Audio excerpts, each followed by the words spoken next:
ओम शांति। ओम शांति। मुरली की डेट है मुरली सही से दिखाई दे रही हो? आपका आवाज भी सुनाई दे रहा दिक्कत? नहीं सुनाई दे रहा। सही से सुनाई दे, सही से सुनाई दे ओके रहा। ओके ठीक है ना। सही है, परफेक्ट। ओके ओम शांति। आज की डेट है 19 दिसंबर 78। मुरली का हेडिंग है रियलिटी ही सबसे बड़ी रॉयल्टी है। सर्व की तकदीर बनाने वाले भाग्य विधाता शिव बाबा अपने हवनहार तकदीरवान बच्चों प्रति बोले। आज बाप दादा बच्चों को देख हर्षित होते हैं क्योंकि बाप जानते हैं कि यही बच्चे हवनहार है। हर बच्चे के वर्तमान और भविष्य तकदीर को देखते हुए बाप दादा हर बच्चे की तस्वीर में तकदीर देखते हैं। तो बाबा हमें देख रहे हवनहार, यही मेरे बच्चे भविष्य के देवता है, वही बनने वाले इष्ट देव देवी। तो बाबा बहुत खुश हो रहे थे। ब्राह्मणों के वर्तमान फीचर से फ्यूचर को देखते हैं। हर एक बच्चा स्वर्ग का अधिकारी है। बच्चों के अधिकार को देख बाप दादा को भी ईश्वरीय फकुर है कि सारे विश्व में ऐसे तकदीरवान बच्चे किसी के हो नहीं सकते। ऐसा फकुर बच्चों को भी रहता है कि हमारे जैसी तकदीर किसी की हो नहीं सकती। बाबा कहता है पूरे विश्व में ऐसा कोई बाप नहीं होगा जितने इतने सभी बच्चे तकदीरवान हो। बाबा कहता है तो बाबा को ये आनंद रहता है, फकुर रहता है। बाबा कहता है इतनी मुझे खुशी रहती है, वैसे आप सब बच्चों को भी इतना नशा रहता है। फिर बाप दादा कहता है बाप दादा आज विशेष रूप से हर बच्चे में एक विशेषता देख रहे हैं कि हर एक में रियलिटी की रॉयल्टी कहाँ तक आई है। रियलिटी ही रॉयल्टी है, इससे बड़ी रॉयल्टी और कोई नहीं है। रियल रॉयल्टी किन बातों की, व रियलिटी किस बात में। तो बाबा कहता है रॉयल्टी जो दिखाई देता है हमारे व्यवहार से, चलन चाल से, बाबा कहता है। और फिर रियलिटी माना जो हमारी ओरिजिनल स्टेज है, रूहानियत, आत्मिक स्थिति, आत्मिक अनुभव। बाबा कहते हैं वो कितना है। तो पहले अपने स्वरूप की रियलिटी मतलब स्वस्वरूप, आत्मिक स्वरूप, अनादि स्वरूप। अगर रियलिटी अर्थात अपने असली स्वरूप की सदा स्मृति है तो स्वरूप की रियलिटी से इस स्थूल सूरत में भी अलौकिक रॉयल्टी नजर आएगी। बाबा कहता है जितनी हमारे अंदर रूहानियत प्योरिटी होगी तो उससे बाबा कहता है इस स्थूल चेहरे पर भी वो अलौकिकता दिखाई देगी। जो भी देखेंगे उनके मुख से यही निकलेगा कि यह इस दुनिया के नहीं है लेकिन अलौकिक दुनिया के फरिश्ते हैं अथवा यह स्वर्ग का कोई देवता उतरा है। ऐसे रॉयल्टी से अनुभव होगा। दूसरों को बाबा कहते हैं आपको देखने से ऐसे अनुभव होगा। दूसरी बात, स्मृति में भी रियलिटी अर्थात एक बाप दूसरा न कोई। उसकी बुद्धि में भी केवल बाबा, बिंदु रूप बाबा दिखाई देगा। बाबा कहता है और कोई नहीं होगा। उसका मतलब है रियलिटी, स्वस्वरूप और बाबा का स्वरूप। इस रियलिटी की स्मृति से कर्म में व बोल में रॉयल्टी दिखाई देगी। हर कर्म सत्य अर्थात श्रेष्ठ होने के कारण जो भी संपर्क में आएंगे उन्हें हर कर्म में बाप समान चरित्र अनुभव होंगे। हर बोल में बाप के समान अथॉरिटी और प्राप्ति की अनुभूति होगी। अर्थात हर समर्थ, अर्थ बोल समर्थ अर्थात फल देने वाला होगा। बाबा कहता है उसका चरित्र ही ऐसा होगा जो बाप दिखाई देगा। बोल में भी फल देने वाला समर्थ बोल, शक्तिशाली बोल होगा जिसको कहा जाता है सत्वचन। ऐसे कर्म और बोल में रियलिटी की रॉयल्टी होगी। संपर्क अर्थात संग रियल होने के कारण पारस का कार्य करेगा। तो संपर्क अर्थात संग। बाबा कहता है संग किसका है? सत्य का। एक बाप का संग है तो फिर वो बाबा कहता है पारस का कार्य करेगा। जैसे पारस लोहे को परिवर्तन कर देता है, ऐसे रियलिटी की रॉयल्टी वाली आत्मा का संग असमर्थ को समर्थ बना देगा, अर्थात नकली को असली बना देगा। ऐसी आत्माओं के रियल और रॉयल नयन अर्थात दिव्य बुद्धि जादू की वस्तु समान काम करेगी। अभी अभी मुक्ति की स्टेज की अनुभूति मतलब अनादि स्वरूप की अनुभूति, अभी अभी जीवन मुक्ति की स्टेज की अनुभूति मतलब सत्युगी लाइक देवताई स्वरूप शरीर में रहते हुए भी लाइक बंधन मुक्त।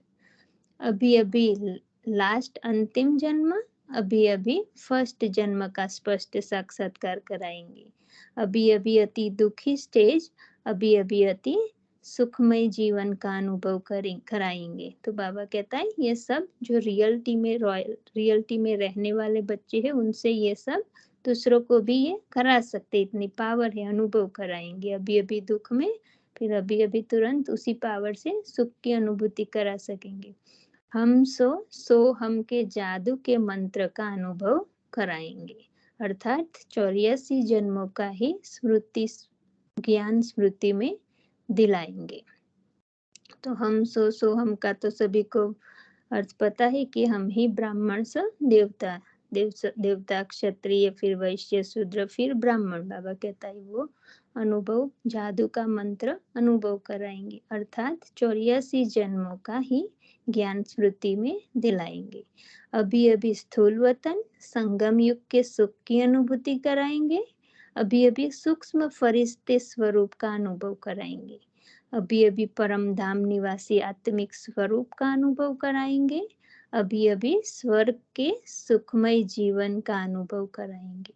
1 सेकंड में इन चारों ही धामों का अनुभव कराएंगे। यह है जादू मंत्र।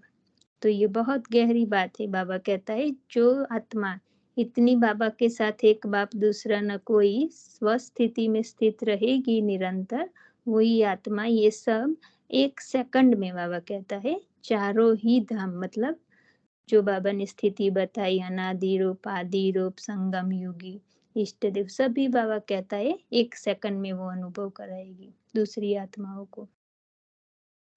ऐसे रॉयल्टी वाले सदा सर्व कर्मेंद्रिय द्वारा कोई न कोई प्राप्ति कराने वाले अर्थात देने वाले दाता होंगे। ऐसे रियलिटी वाले किसी भी प्रकार के मायावी आकर्षण तरफ संकल्प द्वारा भी झुकेंगे नहीं, अर्थात प्रभावित नहीं होंगे। जैसे आजकल की रॉयल्टी वाली आत्माएं सदा भरपूर रहने के कारण यहाँ वहाँ किसी के अधीन नहीं होगी। स्थूल में दुनियावी में बाबा कहता है जो भी रॉयल आत्माएं होती है ऊंचे हुद्दा वाली, बाबा कहता है कभी वो ऐसी वैसी छोटी मोटी बातों में बुद्धि नहीं चलाती है। तो ऐसे सदा बुद्धि से भरपूर रहने के कारण स्थूल में कहते हैं पेट भरा हुआ है। तो ये लोग दुनिया में भी कहते हैं कि ये कुछ चाहिए नहीं, स्थूल कहते हैं कि पेट भरा हुआ है, और यहाँ बुद्धि हर खजाने से भरपूर होगी। इसलिए कोई भी व्यक्ति व वैभव के तरफ जो अल्पज्ञ है, थोड़े समय का है, अल्पकाल के है, वहाँ बुद्धि नहीं जाएगी, अर्थात अप्राप्त कोई वस्तु नहीं होगी जो लेने के लिए वहां नजर जाए। उनके नयनों में सदा बिंदु रूप भाव समान ही समाया हुआ होगा। यह है रॉयल्टी अर्थात रियलिटी। यह देह भी रियल नहीं, देह ही रियल है। ये देह भी बाबा कहता है विनाशी है, स्थूल है, रियल नहीं है। और रियल क्या है? जो अविनाशी है, आत्मा है।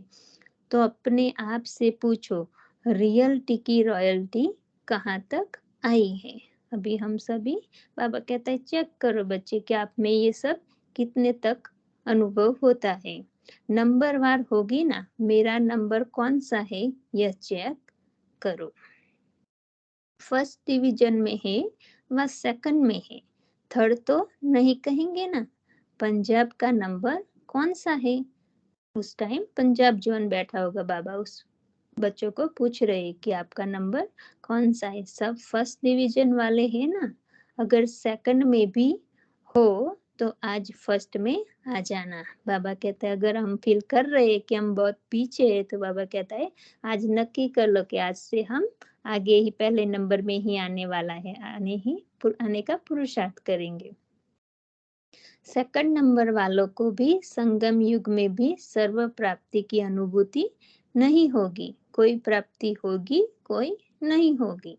जैसे कई कहते हैं शांति की अनुभूति तो होती है लेकिन अतीन्द्रिय सुख का अनुभव नहीं है, खुशी की अनुभूति होती है लेकिन शक्ति रूप की अनुभूति नहीं होती है। फर्स्ट डिवीजन वालों को हर गुण की हर शक्ति की अनुभूति होती है। तो बाबा यहाँ हमें चेकिंग कराए कि आप बच्चे अपने को चेक कर सकते हो कि आपको केवल शांति ही अनुभव होती है या तो इंद्रिय सुख भी अनुभव होता है। बाबा कहता है केवल खुशी ही अनुभव होती है या फिर शक्तिशाली भी हुआ। बाबा कहता है उसी अनुसार हम चेक करें कि हम फर्स्ट डिवीजन वाले हैं या सेकंड डिवीजन वाले। अगर कोई भी कमी है अर्थात 14 कला है सेकंड डिवीजन, ऐसी आत्माएं अभी अभी श्रेष्ठ प्राप्ति से वंचित रह जाती और भविष्य में भी सतो प्रधान प्राप्ति के बजाय सतो प्राप्ति करती है, मतलब चंद्रवंशी बन जाते हैं। वो आत्मा ऊपर से लेट आती है। तो सेकंड डिवीजन हो गए ना, फर्स्ट डिवीजन वाले राज्य के प्रकृति के सतो प्रधानता का सुख लेंगे और वह सतो का सुख लेंगे। बाबा कहते हैं जिसको अभी सर्व प्राप्ति सर्व शक्ति का अनुभव होता है वो पूरी प्रकृति की पहले फर्स्ट डिवीजन में आएंगी तो सतो प्रधानता का अनुभव करेंगे। और बाबा कहता है जो पीछे आएंगे अभी भी कमी ही का अनुभव करते हैं वो फिर बाद में मतलब चंद्रवंशी में त्रेता युग में आएंगे। तो अब सोचो कि क्या लेना है, सतो प्रधानता की प्राप्ति व सतो की प्राप्ति, सर्व प्राप्ति की अनुभूति व कोई प्राप्ति की अनुभूति, खुद ही अपना जज बनो। बाबा कहता है हम अपने को ही चेक करें, अभी हमें कुछ लगता भी है तो हम ठीक कर सकते हैं। बाबा कहता है अभी भी आप आज ऊपर कहा ना कि आज से आप नंबर 1 में आ जाओ, हमें लक्ष्य रखना है तो हम अभी भी कर सकते हैं चेंज।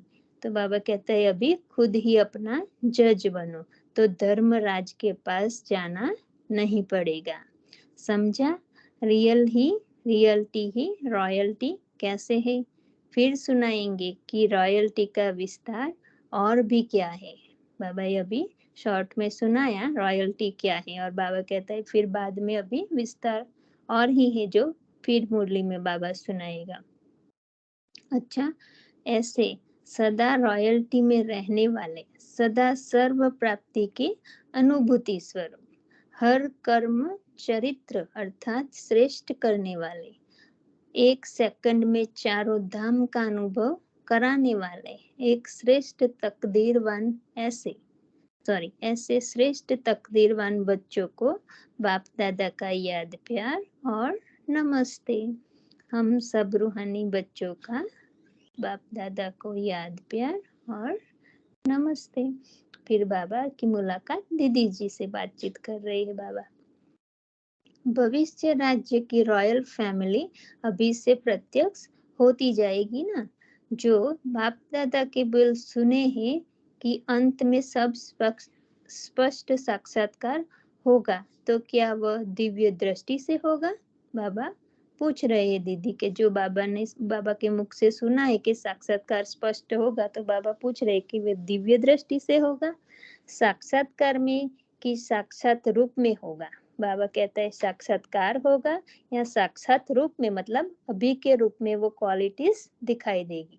सबको दिव्य दृष्टि से साक्षात्कार होने का ड्रामा तो और होगा, लेकिन यह साक्षात रूप में साक्षात्कार होगा। तो बाबा ने जो बताया कि अंत में हर एक आत्मा दिव्य दृष्टि से देखेंगी कि मैं क्या बनने वाली, वो साक्षात्कार तो अंत में होगा। बाबा कहते हैं वो ड्रामा तो अलग होगा, लेकिन अभी बाबा कहते हैं यही आपका वो जो सत्युगी स्वरूप है, मतलब वो क्वालिटी है, वो दिव्यता है, वो यही स्थूल शरीर में ब्राह्मण रूप में ही बाबा कहता है दिखाई देगा। अभी जल्दी ही हर एक आत्मा अपने रियलिटी द्वारा रॉयल्टी का स्वरूप प्रत्यक्ष रूप में दिखाएगी, जिसमें यह किसको भी क्वेश्चन नहीं होगा कि यह होगा या नहीं होगा। अभी तो आपस में अगर नंबर भी निकालो तो फिर भी क्वेश्चन उठते हैं, यह कैसे, यह कैसे, यह ऐसे। बाबा कहते हैं अभी बता दे कि कौन सा बच्चा क्या पद पाने वाला है सत्युग में, तो फिर क्वेश्चन उठाएंगे कैसे कैसे ये बन सकता है, मैं क्यों नहीं बन सकता। वैसे बाबा कहते हैं ऐसे वैसे बहुत संकल्प उठाएंगे, लेकिन अभी जल्दी ही प्रत्यक्ष देखेंगे राजा कौन, रानी कौन व रॉयल फैमिली कौन, इसके भी पुरुषार्थ की गति बड़ी गहन है।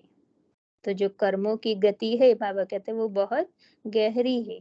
समान होते हुए भी, चाहे अभी प्लस में भी दिखाई देते हो, फिर भी पुरुषार्थ की गति गुह्य होने के कारण नंबर 1, 2 हो ही जाएगा। देखो बाबा कहते हैं अभी भले लगता है हमें कि ये बहुत होशियार है, बहुत आगे है, नंबर 1 स्टूडेंट है, लेकिन बाबा कहता है कर्मों की गति जो केवल बाबा और स्वयं आत्मा समझती है कि किस भाव से कर्म कर रहे, तो बाबा कहते हैं अभी नंबर 1 दिखाई देता है, लेकिन 2 जरूर हो ही जाएगा।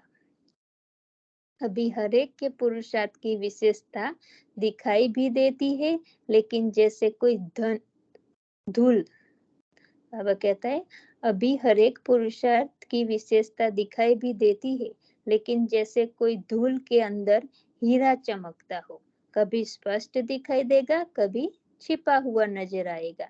तो अभी के पुरुषार्थ में चमकते हुए हीरे नजर जरूर आते हैं, लेकिन ऐसे दिखाई देते हैं, और फिर अंत अर्थात लास्ट घड़ी नहीं, संगम का अंत अर्थात कुछ समय पहले से ही प्रत्यक्षता जरूर होगी। प्रत्यक्षता का पार्ट बजाते हुए अपना वर्तमान माला के मणके का नंबर और भविष्य राज्य का स्वरूप दोनों ही प्रत्यक्ष होंगे, लेकिन अभी थोड़ा सा रीस की धूल का पर्दा है। बाबा कहता है अभी थोड़ी समय की देरी है, अभी थोड़ी सी रीस का धूल का पर्दा है। अभी रेस में चलते चलते कभी रेस के बजाय रीस में बदल जाते हैं। यही धूल का पर्दा चमकते हुए हीरो को छिपा देता है, और जब यह पर्दा हट जाएगा तो छिपे हुए हीरे अपने प्रत्यक्ष के संपन्न स्वरूप में आ जाएंगे, यह पर्दा समाप्त हो जाएगा। तो अभी अभी थोड़ी थोड़ी जो रिस, बाबा कहता है रूठने की, रिसने की जो भी कमी कमजोरियां है, इसी कारण वो पूरा हीरा क्लियर नहीं दिखता, लेकिन जैसे जैसे पुरुषार्थ करेंगे, अभ्यास करते जाएंगे, कमियों को निकालते जाएंगे, तो बाबा कहता है वो फिर हीरा प्रत्यक्ष हो ही जाएगा। संपन्नता का साक्षात्कार होने से कोई में संकल्प ही नहीं उठेगा कि यह नंबर ले सकते हैं, अर्थात रीस का पर्दा खत्म हो जाएगा और संपन्न हीरे चमकते हुए स्टेज पर प्रत्यक्ष हो जाएंगे। जैसे साकार में मम्मा बाबा की तरफ कोई की रीस नहीं हो सकती ना, ऐसे नंबरवार इतने स्पष्ट होंगे जो कोई रीस कर ही नहीं सके। ऐसे रॉयल फैमिली अभी से ही रॉयल्टी में दिखाई देगी। तो पहले से ही बाबा कहता है उसमें वो क्वालिटीज दिखाई देगी, दिव्यता दिखाई देगी। अभी तो 8 नंबर भी नहीं निकल सकते ना, अभी फिर भी क्वेश्चन मार्क आ जाता है, फिर फुल स्टॉप आ जाएगा। बाबा कहते हैं अभी नंबर निकालो तो क्वेश्चन मार्क आता है, लेकिन फिर फुल स्टॉप, मतलब यही है वो फाइनल, सब आत्मा को ही मानना ही पड़ेगा कि यही है, फिर फुल स्टॉप। अभी स्पष्ट रूप में 8 नंबर निकालने में भी क्वेश्चन उठता है, रखे न रखे, क्योंकि स्थिति ऊपर नीचे होती है ना। ब्राह्मणों की भी आज बहुत अच्छी है, कल थोड़ी डाउन होगी, तो बाबा कहता है इसीलिए नंबर अभी नहीं निकालते। अभी तीव्र पुरुषार्थ की पॉलिश हो रही है, पॉलिश में थोड़ी बहुत कमी छिप जाती है। तो बाबा कहता है थोड़ी बहुत कमी मतलब बाबा टचिंग कर ऊपर हाथ हाथ फिर पॉलिश कर रहा है। बाबा कहता है जब पॉलिश लास्ट में होगी तो थोड़ी बहुत कमी होगी, मूर्ति में भी जैसे परफेक्ट नहीं होती, लेकिन फिर ऊपर पॉलिश करते तो कुछ घाव या दाग है वो दिखाई नहीं देता। तो बाबा ऐसे कह रहे कि अभी तो बाबा पॉलिश कर रहा है इसीलिए थोड़ी बहुत कमी छिप जाती है। जब 8 नंबर में तो कुछ तो कभी होगी ना, कमी होगी ना पहले से। बाबा कह रहे जब 8 नंबर है तो कुछ तो कमी होगी ना पहले से। हाँ, तो बाबा का भाव ये है कि जो पहले नंबर वाला होगा उससे थोड़ी सी कमी दूसरे नंबर में होगी, दूसरे से थोड़ी कमी तीसरे नंबर में भी होगी। तो बाबा कहता है इसीलिए तो नंबर बना है 1 से 8, लेकिन इतनी नहीं होगी जो स्पष्ट दिखाई दे, इसलिए पॉलिश हो रही है। अभी तो तीव्र पुरुषार्थ के प्रोग्राम का संकल्प है, फैमिली में तो बहुत आ जाएंगे। अच्छा, आज तो पंजाब का टर्न है, जैसा नाम है वैसा ही काम है। तो पंजाब का नाम कैसा है? बाबा कहता है शेर की विशेषता क्या होती है? शेर की विशेषता है अकेले होते हुए भी अपने को बादशाह समझते हैं, अर्थात निर्भय होते हैं। तो पंजाब के निवासी ऐसे निर्भय है ना, किसी भी प्रकार के माया के रूप से डरने वाले नहीं। ऐसा है ना पंजाब। पंजाब वालों को बाबा नशा चढ़ा रहे हैं कि आप तो अकेले घूमने वाले हो। पंजाब की धरनी का विशेष महत्व क्या है जानते हो?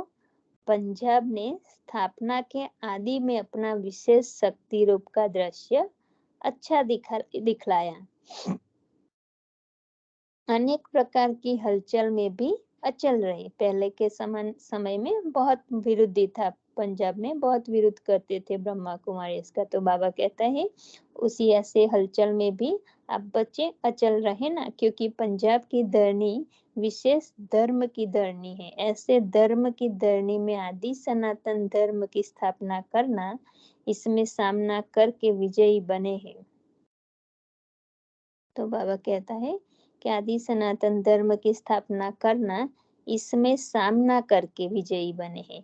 पंजाब की धरनी की विशेषता चरित्र में है कि चारों ओर हंगामे की आग के बीच थोड़े से बच्चे विजयी बनकर पंजाब में भी विजय का झंडा लहराए। बहुत मानते हैं कि बहुत हार्ड जमीन है, वो कलराठी जमीन बोलते हैं कि वो बहुत हार्ड है वहाँ सेवा करना, पर बाबा कहते हैं फिर भी आप बच्चों ने बाबा का झंडा, विजय का झंडा लहराया। हिंसक धरनी के ऊपर अहिंसक की विजय हुई। तो यह भी पंजाब की धरनी का चरित्र विशेष रूप में गाया जाता है। दूसरी विशेषता, पंजाब में नदियों का गायन ज्यादा है। ऐसे ही पंजाब से ज्ञान गंगाएं भी अधिक निकली है। आदि समय के हिसाब से पंजाब से ज्ञान नदियां भी ज्यादा निकली है। मतलब बाबा के बच्चे, जो बाबा की बच्चियां, छोटी छोटी बच्चे बाबा कहते हैं वो कुमारियां पंजाब से ज्यादा निकली थी। तो पंजाब की धरनी कन्यादान में श्रेष्ठ निकली, अर्थात महादानी निकली। तीसरी विशेषता, बाबा विशेषता पंजाब की सुनाते, अभी बाबा तीसरी विशेषता सुना रहे। पंजाब की भूमि में सेवा के विस्तार की भूमि भी महत्वपूर्ण है। जैसे नदियों का पानी चारों ओर विस्तार से फैला हुआ है, वैसे पंजाब में भी सेवा केंद्रों का विस्तार अच्छा है। जगह जगह पर स्थिर स्थान बनाए हुए हैं। महिमा सुन करके खुश हो गई, सदा ही ऐसे खुश रहो।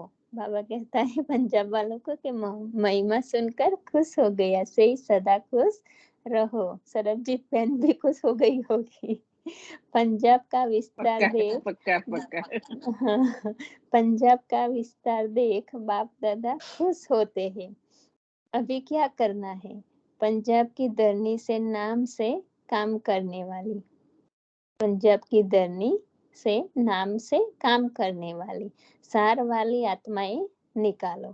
बाबा कहता है जो क्वालिटी वाली आत्मा है वो निकालो, जिसका नाम सुनते अनेक आत्माएं अपना भाग्य बना सके। ऐसी विशेष सेवा अभी और भी करनी है।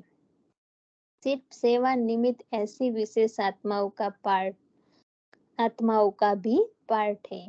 तो बाबा कहता है ऐसे निमित्त, सिर्फ सेवा निमित्त ऐसी विशेष आत्माओं का भी पार्ट है। तो ऐसी आत्माओं को अब संपर्क संबंध में लाओ। समझा क्या करना है? बड़े आवाज से ललकार करो। छोटे आवाज से करते हो तो छोटा आवाज वहां के गुरुद्वारों के आवाज में छिप जाता है। तो बाबा कहता है अगर छोटे आवाज करते हो तो फिर गुरुद्वारों की आवाज में वो छिप जाता है। अच्छा, अभी पार्टियों से मुलाकात। बाप दादा हर बच्चे को सर्वश्रेष्ठ आत्मा के रूप में देखते हैं, क्योंकि विश्व के अंदर कितनी भी श्रेष्ठ आत्माएं हैं, लेकिन आपके आगे क्या है? तुच्छ, अर्थात कुछ भी नहीं। जो आत्माएं अपने अविनाशी बाप की विशेष रचना स्वर्ग के अधिकारी नहीं बन सकती तो क्या हुई? जो बच्चा बाप के प्रॉपर्टी के अधिकार से वंचित रह जाए तो वह क्या हुआ? तो कितनी भी आजकल की नामी ग्रामी आत्माएं हैं, बाबा दुनिया वाले बच्चों की बात कर रही, जो जानते नहीं भगवान को, तो बाबा कहते हैं वो कितनी भी आजकल की नामी ग्रामी आत्माएं हैं, लेकिन आपके श्रेष्ठ प्राप्ति के आगे कुछ भी नहीं है। तो सबसे श्रेष्ठ हुए ना, बाबा हमें कह रहे। बाबा कहता है वो लोग तो पहचानते भी नहीं भगवान को, तो आप तो बाबा को सर्वश्रेष्ठ हाईएस्ट अथॉरिटी को पहचान लिया, तो आप सब कितने श्रेष्ठ बच्चे हो। आज की दुनिया के प्रेसिडेंट भी आपको कहे ब्रह्मा कुमार के बजाय प्रेसिडेंट बन जाओ तो बनेंगे? बाबा पूछ रहे हैं बाबा को, बच्चों को कहे कोई प्रेसिडेंट बन जाओ तो बाबा कहता है बनेंगे? ब्रह्मा कुमार नहीं प्रेसिडेंट नहीं ना, क्योंकि जानते हो कि कहाँ आज की पुरानी दुनिया का अल्पकाल का मर्तबा और कहाँ सदा काल का मर्तबा। तो संकल्प मात्र भी बुद्धि वहां नहीं झुक सकती, क्योंकि जब राजाओं का राजा बन रहे हो तो यह क्या है? यह तो बेताज भी बादशाह नहीं है।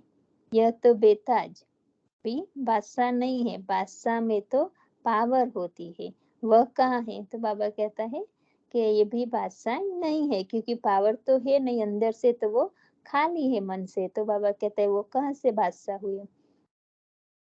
तो एक बेताज, दूसरा मतलब ताज भी नहीं है। बेताज मतलब ताज नहीं है सिर के ऊपर। तो बाबा कहते हैं एक है बेताज और दूसरा बिना शक्ति, मतलब अथॉरिटी भी नहीं, पावर भी, प्योरिटी का ताज भी नहीं और शक्ति भी नहीं। तो आंख नहीं डूबेगी ना। ऐसी श्रेष्ठता व महानता सदा स्मृति में रहे। हम कहते हम ब्रह्मा कुमार, तो मतलब ब्रह्मा कुमार की कितनी, बाबा कहते दुनिया में भी कोई देखते हैं तो बहुत अच्छी तरह मन में बोलते नहीं पर सोचते तो है कि ये कोई विशेष आत्मा है।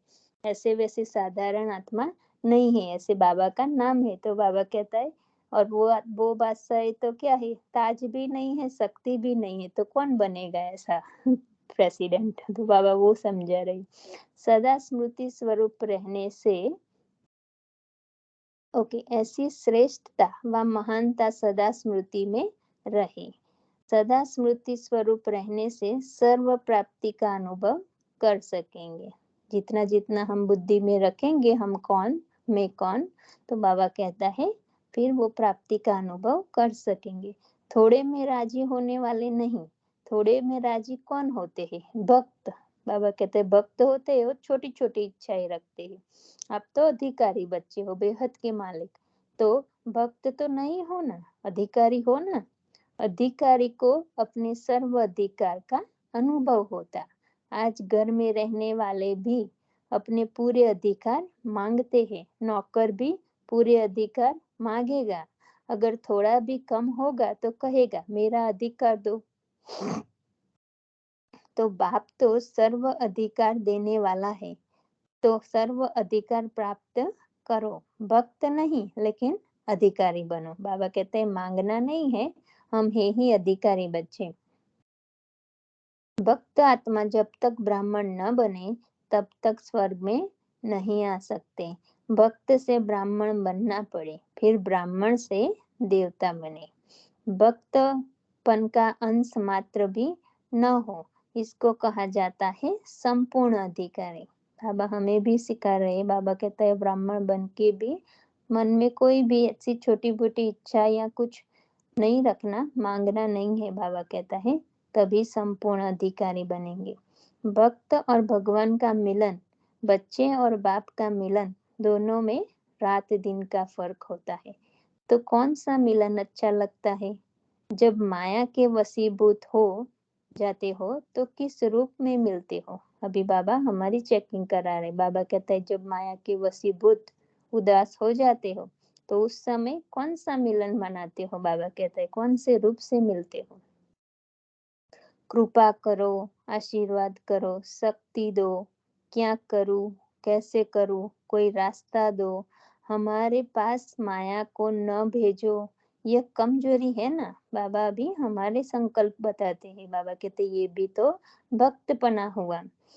महावीर कहे दुश्मन न आए और महावीर हूँ तो इसको क्या कहेंगे? जो महावीर होगा वो तो कहेगा ना कि लाओ दुश्मन को मैं महावीर बनकर दिखाऊं। पर बाबा कहते आप कहते हो मैं महावीर हूँ और कहते हो कि माया को नहीं भेजो, तो कौन मानेगा कि आप महावीर हो? तो उसको क्या कहेंगे? महावीर तो दुश्मन का आह्वान करते हैं कि आओ और हम विजयी बने। महावीर पेपर को देख घबराएंगे नहीं, चैलेंज करेंगे, क्योंकि त्रिकालदर्शी होने के कारण जानते ही कि हम कल्प कल्प के विजयी हैं। तो बाबा कहता है वो तो आह्वान करेगा कि आओ, क्योंकि पता है कि विजय हमारी निश्चिंत है, तो वो घबराएगा नहीं। राजस्थान और इंदौर जोन की पार्टियों के साथ बातचीत, बाप दादा की पर्सनल मुलाकात। राजस्थान को वरदान बहुत मिला हुआ है। पहले पहले सेवा का साधन गिफ्ट में राजस्थान को मिला है, क्योंकि वहां ही बाबा का अवतरण होता है। बाबा कहता है कि पहले सेवा का साधन गिफ्ट में राजस्थान को मिला है। पहला पहला तीर्थ स्थान तो राजस्थान ही हुआ। बाप दादा दोनों का राजस्थान को वरदान दे दे। दोनों का राजस्थान को वरदान है। वरदान फल तो जरूर देगा ही, लेकिन किस समय देगा वह समय देख रहे हैं। वरदान फल तो देगा बाबा कहता है, लेकिन किस समय देगा वह समय देख रहे हैं। मेले के साथ साथ विशेष रूप से ऐसा वातावरण बनाओ जैसे चुंबक सबको अपने तरफ आकर्षित कर लेता है। तो वायुमंडल ऐसा बनाओ, बाबा कहता है, जो दूसरों को प्रभाव निकले। बाबा कहता है वो आकर्षित करें। ऐसे रूहानी वातावरण रूहों को अपने तरफ आकर्षित करे। यह मेले की सफलता। विशेष अटेंशन रखते हुए हर वर्ग की आत्माओं को इस मेले के साधन द्वारा संपर्क में लाना। साधन बहुत आकर्षण वाला है। साधन का पूरा लाभ उठाओ, सब में आवाज फैल जाए। मेहनत करने से फल जरूर निकलेगा। बाबा कहता है मेला करो, प्रदर्शनी, सब कुछ, पर वायुमंडल इतना प्रभावशाली बनाओ, हमारी स्थिति इतनी प्रभावशाली बनाए। बाबा कहते हैं और रूहों को और आत्माओं को भी वो अट्रैक्ट करे, वो आए और बाबा को जाने, पहचाने, स्वयं को जाने। बाबा कहता है ऐसी सेवा करो। मेहनत करने से फल जरूर निकलेगा, एक दिन आएगा जरूर जो राजस्थान की संख्या कमाल की लिस्ट में आएगी। सिर्फ इसके लिए परोपकारी बनो। पिछली बार भी बाबा ने हमें परोपकारी की बहुत अच्छी डेफिनेशन दी ना, अलग अलग रीति से। तो बाबा कहता है परोपकारी बनो, कुछ चाहिए नहीं, निस्वार्थ सेवा करो, उपकारी पर उपकार करो। बाबा कहता है सिर्फ इसके लिए परोपकारी बनो। परोपकारी से विश्व उपकारी बन जाएंगे। बाप दादा की विश्व धरनी जिस पर बाप की नजर पड़ी वह फल अवश्य देगी, क्योंकि वो ही बाबा का अवतरण स्थान है, अवतरण भूमि है। तो बाबा कहता है उसका फल जरूर निकलेगा। राजस्थान की महिमा बाप जानते हैं। राजस्थान में रहने वाले कम जानते हैं, बाप जानते हैं कि क्या होने वाला है। बाबा कहता है जो रहने वाले हैं स्थान पे उनको इतनी महिमा का पता नहीं है, लेकिन बाप अच्छी तरह जानते हैं कि इसकी महिमा कितनी है। तो बाबा कहते हैं बाप जानते ही कि क्या होने वाला है, होगा फिर सुनना। बाबा कहते हैं जब होगा फिर आप सुनना। मुख्य केंद्र भी राजस्थान में है ना, तो आप आस पास भी जरूर आकर्षण के केंद्र बनेंगे, वह भी टाइम आएगा। साकार बाप की पहली पहली नजर कहाँ गई? राजस्थान पर, क्योंकि माउंट आबू को भी राजस्थान में गिना जाता है। तो कई तो विशेषता होगी ना। समय जब पहुंच जाता है, पर्दा खुल जाता है और दृश्य सामने आ जाता है। बाबा कहते हैं जब समय निकलेगा तो अपने आप उसका महत्व सामने आएगा। फिर बाबा की मुलाकात मध्य प्रदेश के टीचर्स बहनों से है। तो टीचर्स का विशेष कर्तव्य ही है बाप की याद और सेवा। तो सभी टीचर्स ने हिम्मत अच्छी दिखाई है, मेहनत भी अच्छी कर रहे हैं और मेहनत का फल भी दिन प्रतिदिन फलीभूत होता जाएगा। मध्य प्रदेश को वरदान है फलता फूलता रहे, फलता फूलता रहे, मतलब बाबा कहता है वो और ही निखरता रहे, फल निकलता रहे। क्योंकि एक मत और एक रस अवस्था में रहते हुए एक ही कार्य में लगने वाली आत्माएं स्वयं भी सदा प्रफुल्लित रहते हैं और धरनी को भी फलदायक बनाते हैं। जैसे आजकल साइंस द्वारा अभी अभी बीज डाला, अभी अभी फल निकला।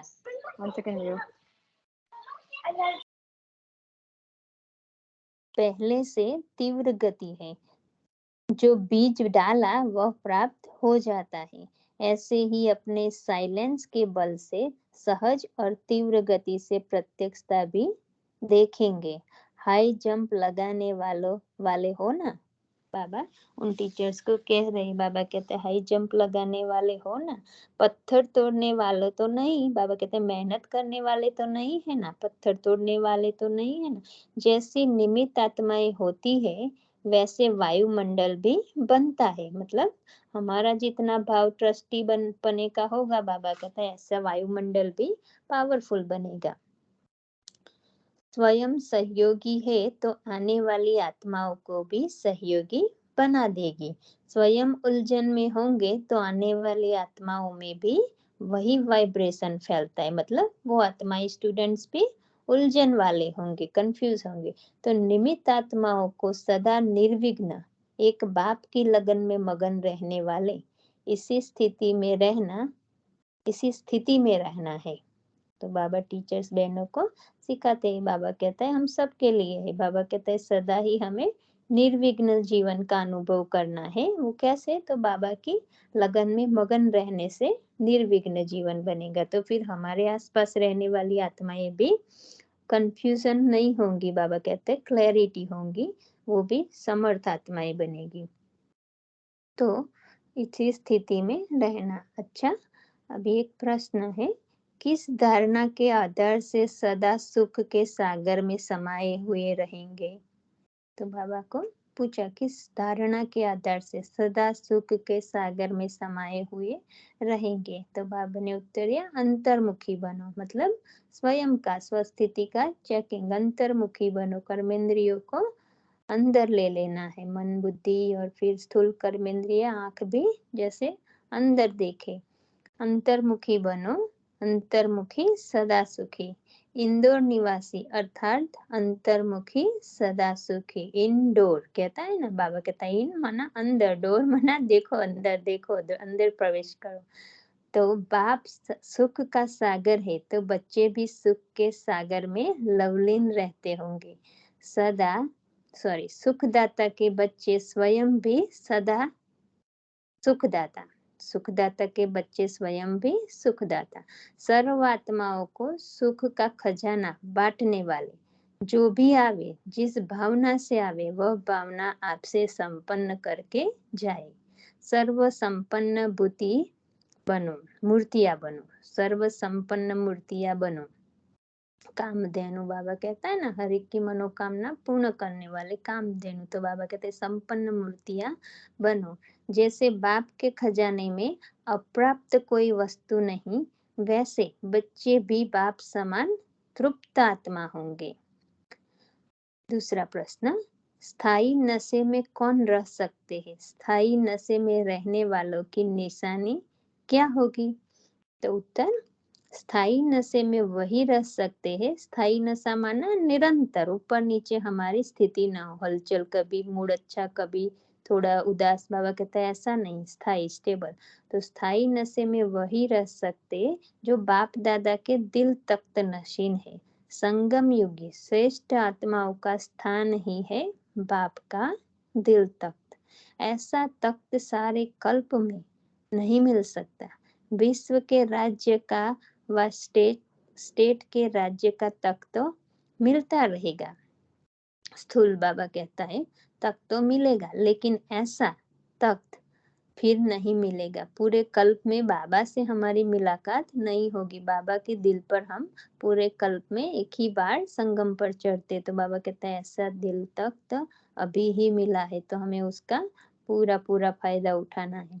यह इतना विशाल तख्त है जो चलो फिरो खाओ सो लेकिन सदा तख्त नसीन। बाबा कहते हैं इतना विशाल तख्त है जो कुछ भी करो लेकिन बाबा के दिल से नहीं उतर सकते। जो ऐसे दिल तख्त नसीन बच्चे हैं वह पुरानी देह व देह की दुनिया से विस्मृत रहते हैं, देखते हुए भी नहीं देखते। मतलब कोई भी प्रकार के कलयुगी आकर्षण, पुराने संस्कार, बाबा कहते हैं उसको प्रभाव में नहीं लाता, हलचल में नहीं लाते।